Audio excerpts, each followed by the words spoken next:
Hello YouTube, welcome to the channel. My name is Jeff, and in this week's episode I'm in Colorful Colorado, so stay tuned.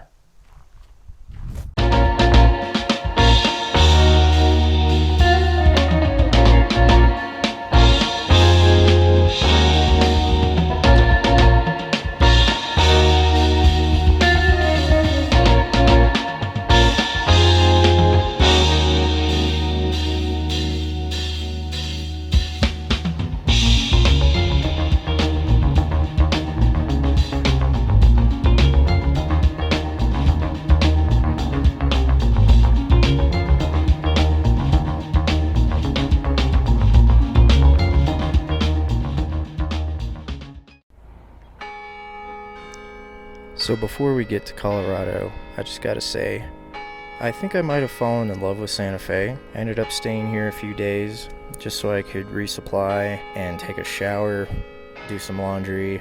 Also a huge shout out to Ranger at the new old Santa Fe Trail garage. You guys are awesome. Thanks for taking a look at the Jeep and making sure everything was fine on it. This city, guys, is dripping with history. It was founded in 1610, and you can tell from the architecture that this is not like most American cities. I felt like I was walking around in an old John Wayne movie. I always imagined Santa Fe as being a dry desert kind of region, but the weather in the morning was always a beautiful 70 degrees, no humidity. I ended up staying at La Fonda on the Plaza, excellent hotel, and I just really enjoyed myself. And so Santa Fe, thank you for an amazing time, and I will be back one day, I hope.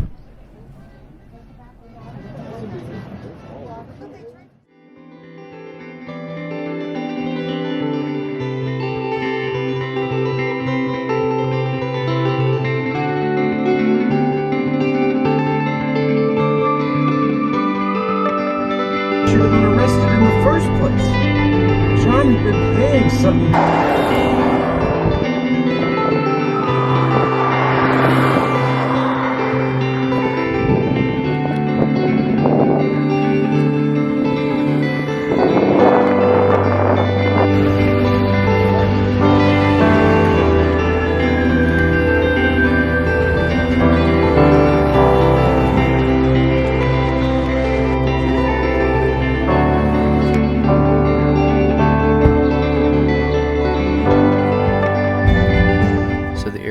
This evening is called North Clear Creek Camp in Rio Grande National Forest. It's a designated National Forest campground, so it does cost some money. The reason I came back here is because I had stayed here 3 years ago and really enjoyed myself. It's just a very nice camp spot and very nice views. Also, I'm pretty excited because tonight I need to start getting some firewood together because I'm going to be cooking on coals. And what am I going to be cooking, ladies and gentlemen? Silver turtles. That's right. On this episode of Camp Cooking with Jeff, we will be cooking silver turtles. What's a silver turtle, bro? If you wait a second, I'm going to tell you, okay? Silver turtles are a camping delicacy. Wait a minute. Who are you? I just decided to come along for the ride. Oh, okay. Well, all right.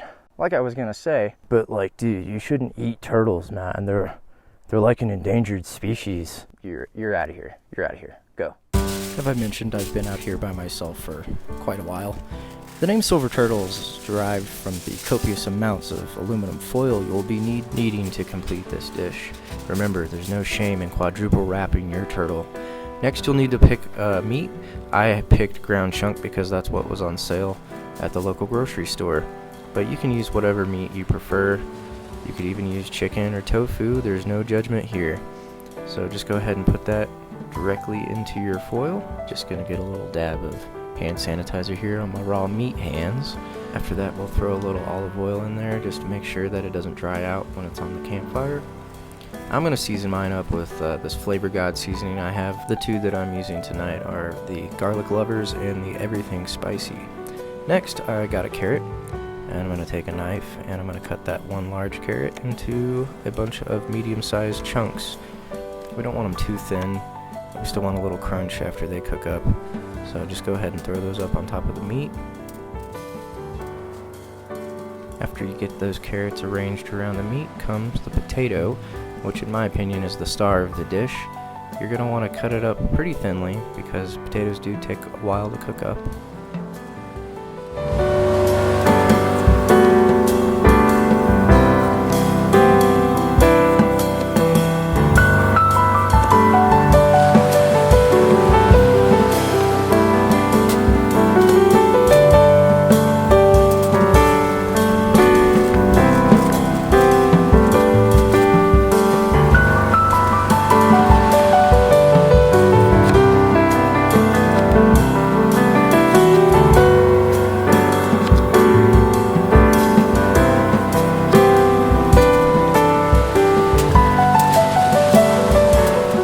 Once you get those potatoes piled up, you're going to want to re-oil it and add a little bit more seasoning.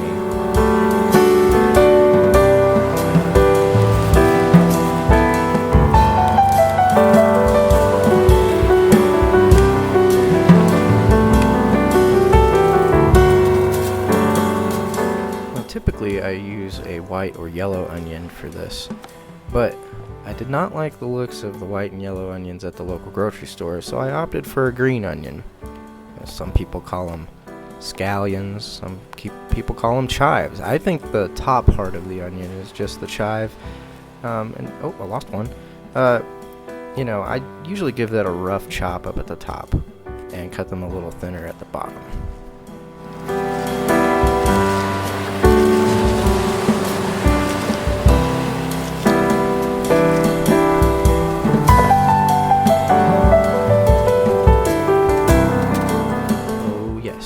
Starting to look good, and it's not even cooked yet.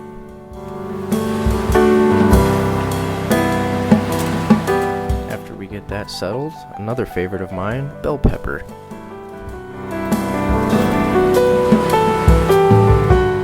I realize that chefs around the world are probably shrieking at the way that I'm cutting this bell pepper right now, and honestly, I don't care.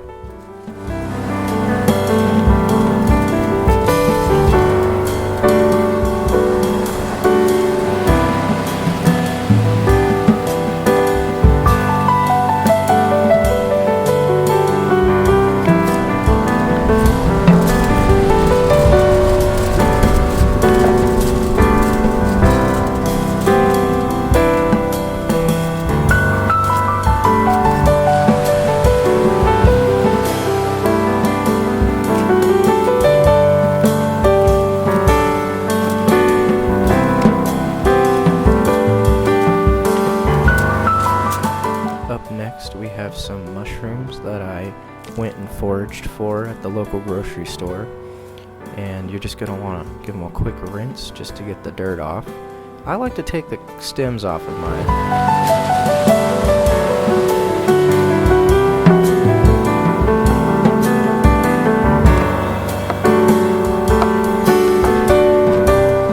Once you get all your ingredients in place, it's time to start wrapping them up and giving them their very distinct turtle shell shape.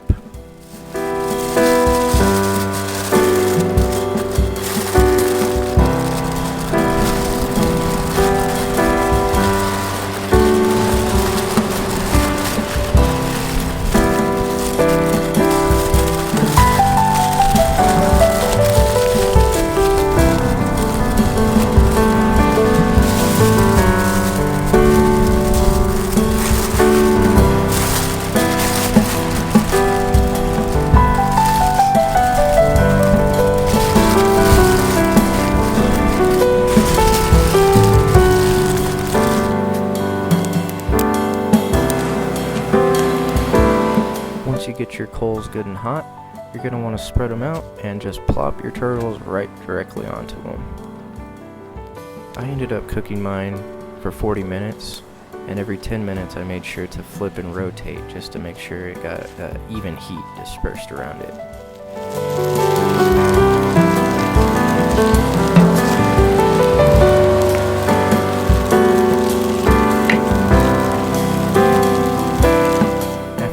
Foil cool down for a minute. It's time to cut into these bad boys and see how they look.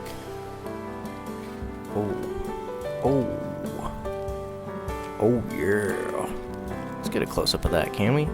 Just want to stick the camera right in there. Come on. Oh yeah, there we are. That's looking good, ladies and gentlemen.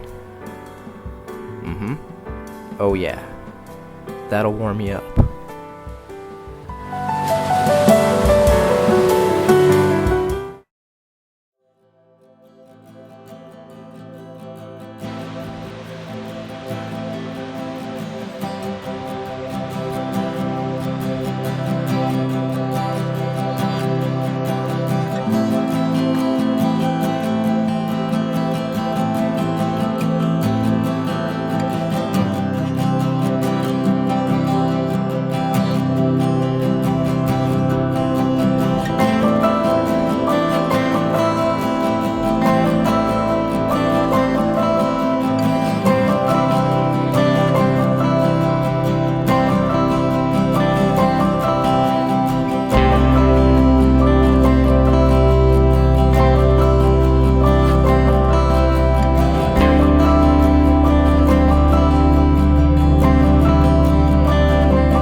I would really like to talk to you all about fire safety, and I know sounds like it's going to get a little preachy, and that's fine. It is. Something should be preached. Fire safety is one of those things. It's a privilege to camp on these national forest lands, and it's a privilege to start a fire. But the area behind me has experienced a pretty bad burn within the last 10 to 15 years, judging from the growth of the new pine popping up. But guys, if you're gonna start a fire in a national forest land, make sure you have enough water on you to fight that fire should something go wrong. The rule I was always taught was, have a gallon of water per hour of burn. And what does that mean? What is an hour of burn? And I think they taught it in Scouts. I might be wrong, so correct me down in the comments if I'm getting this incorrect. But it seemed like I remember a 1 foot by 6 to 8 inch in diameter log of oak will burn for an hour. And that means it has enough combustible material in that log to burn for 1 hour. Here, obviously, there is not any oak. We have these ponderosa pine trees, and that's going to burn a lot quicker. How do you gauge that? Again, it's not an exact science. So what I'm going to go ahead and assume is, since this is a lighter wood than oak, that means it's going to burn quite a bit quicker. So I'm going to guess that 3 of these toasted logs of ponderosa pine are going to burn for an hour. Always have enough water. And right now on me, I got 6 gallons of water right now. But you don't want to put yourself in a situation where you're going to use all of your water on fighting a fire and then get back into your rig and figure out, oh, my battery's dead and I'm 30 miles from civilization. Never build your fire bigger than what you're capable of fighting. I would say separate your water that you intend to use for cooking, cleaning, and firefighting, and then also your drinking water. Keep them separated. And so this fire ring's got a nice big, this firewall is going to protect out of that wind. Sparks could still fly up, but I think it's high enough that nothing's going to get out of control. All it takes is one small mistake. If you plan to start a fire out in your national forest land, just be aware of what you're doing and make sure that it's not going to get out of hand. Fire safety is very important. I know people are always getting preached to about fire safety, and we've been taught this since we were kids, Smokey the Bear and all that, but it's a serious thing. It's not cool to not take fire safety seriously. So that's my soapbox. I'm gonna step off of it. Thank you.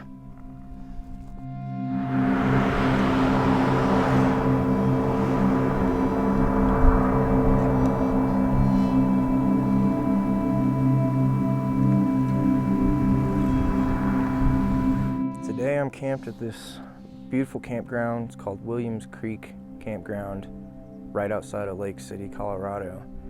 And it's gorgeous here.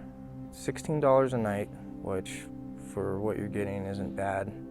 After staying a full week on national forest land, sometimes it's good to be in a more designated camp area with a restroom and other humans. So I think $16 is very reasonable for what you're getting here.